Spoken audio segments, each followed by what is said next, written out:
Nang humot na pod ang kusina ni Maring Evelyn. Nagluto na pod tingali siya og mga lagmi kay nga mga sudan, pues.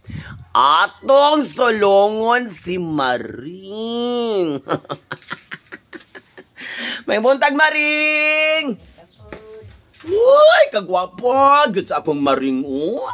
Busy kay sa nga ito. Pagliliw ng mga sudan, yung giluto, mga Maring. Ay ka, may tinakluban, may pasekreto, gud sa Maring kay usahay. Uto ka rin mga ng pagkadaluan eh. Ah!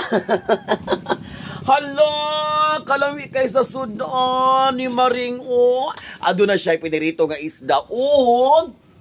Pagkatimplado, kaayo nga itlog nga daghan, kaayong sagol. Maring, lami kay kag mga sudan nga giluto, Maring. Oh, atong hilmo niyang mga kaldiro. Kadagko bago sa imong kaldiro, Maring. Uy, mura man siya kagapista, Maring. Hala kalami sa sudan. Ikaw na dyan akong Maring nga chef cook, oh. Alam, may tabios pag yun. Ngagiputangan og karni nga dagko kay nga huyong-huyong. Gabukal yun sa kalami.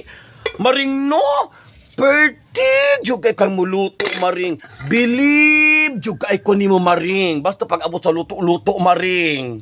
Ay, pasangil kay mga ayor kag sudan.